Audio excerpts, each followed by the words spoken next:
Esse é o mapa e esses são os textos que nós vamos estudar sobre Romanos 9. Nós vamos aprender sobre bem e mal, bênção e maldição, vida e morte. Esses são os testemunhos que Deus deixou no livro da lei e nós vamos verificar isso. Isso vai nos dar entendimento do que Deus testemunha no livro da lei, ou seja, que o homem tem livre arbítrio. Esse é o testemunho que o próprio Deus deixou no livro da lei e que muitas pessoas, como os calvinistas, por exemplo, querem anular, querem testemunhar contra. Então está aqui o livre-arbítrio, ele está testemunhado pelo próprio Deus através dessas palavras. Os textos são esses daqui que nós vamos ler. Vou mostrar para vocês.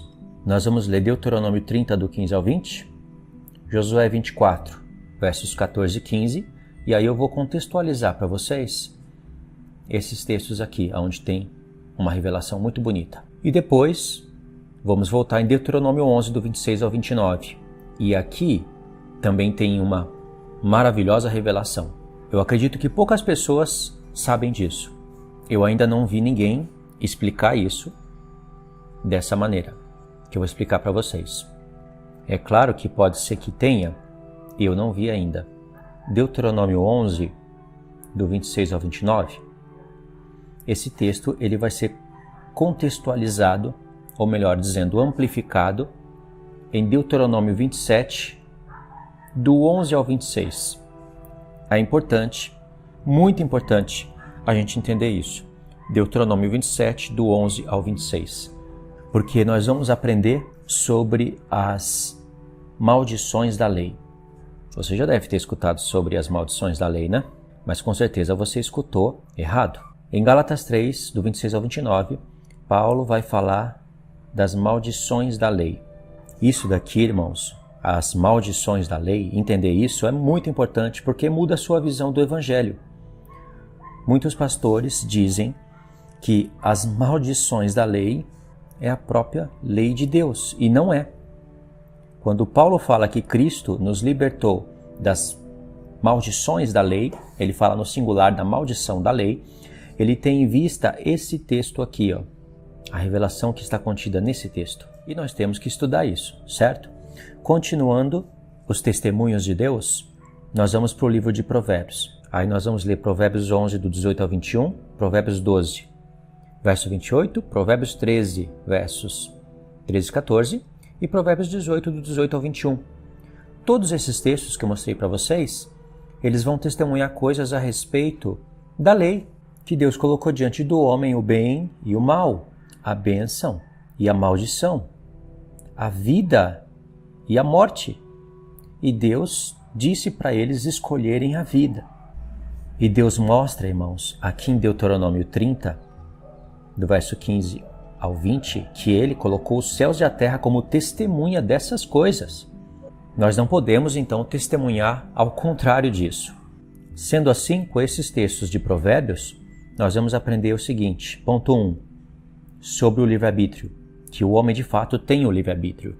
Ponto 2. Ele pratica obras boas ou obras más. E isso vai determinar o caminho dele, se é bênção ou maldição, e o destino dele, se é vida ou morte.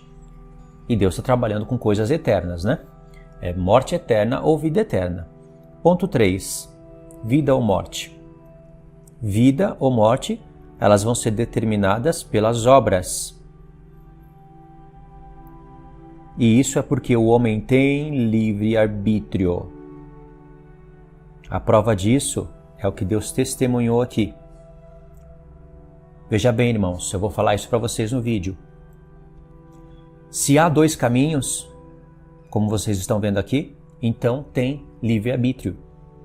Só pode ter poder de escolha quando há dois caminhos, duas decisões. Se Deus colocou diante do homem o bem e o mal, bênção ou maldição, vida ou morte, ainda antes de vir Cristo, então tem dois caminhos para o homem escolher.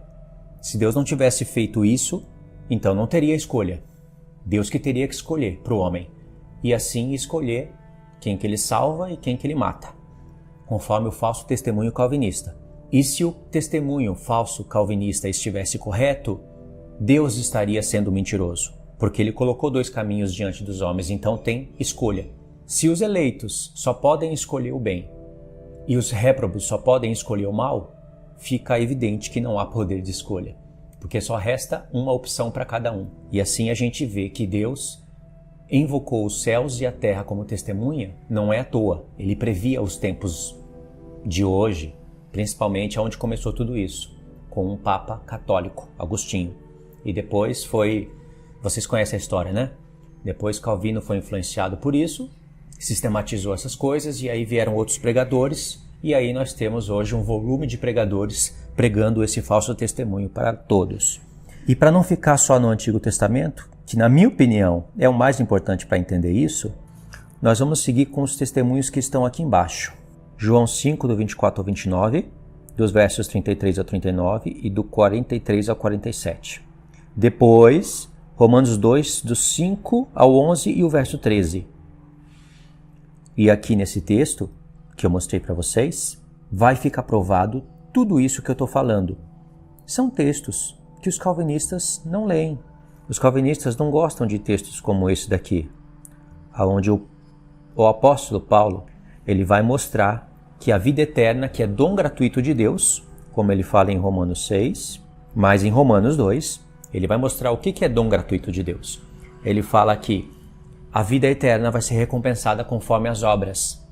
E essas obras são as obras que Deus preparou de antemão e te capacita para que você pratique, te ajudando. Se você resistir, porque a graça é irresistível, se você resistir e não perseverar até o fim, você não vai ter a vida eterna. E Paulo testemunha isso em Romanos 2, do 5 ao 11. Calvinista, parece que esse texto para ele parece que é reprovado. Eles têm os textos que eles elegem para serem lidos. Foram textos predestinados por eles para serem lidos e torcidos. E a conclusão de tudo isso é onde se encontra a coisa mais bonita que você vai ver. Apocalipse 20, do 11 ao 15, onde você vai ver um grande trono branco estabelecido. O grande trono branco é onde os homens são julgados pelas suas obras. Por isso que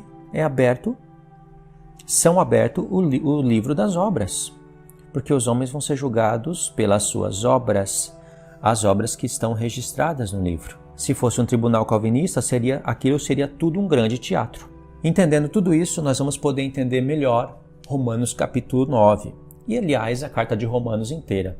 Eu vou deixar esse mapa para vocês na comunidade do canal, é só vocês irem lá e baixar. Ele vai estar de uma outra cor, mas pelo menos os textos vai estar ali para vocês poderem ler e verificar. Dê uma olhadinha também no meu comentário fixo, porque ali eu deixo sugestões para vocês. Às vezes eu amplio alguma coisa, deixo um recado importante para vocês e até segmento de vídeos.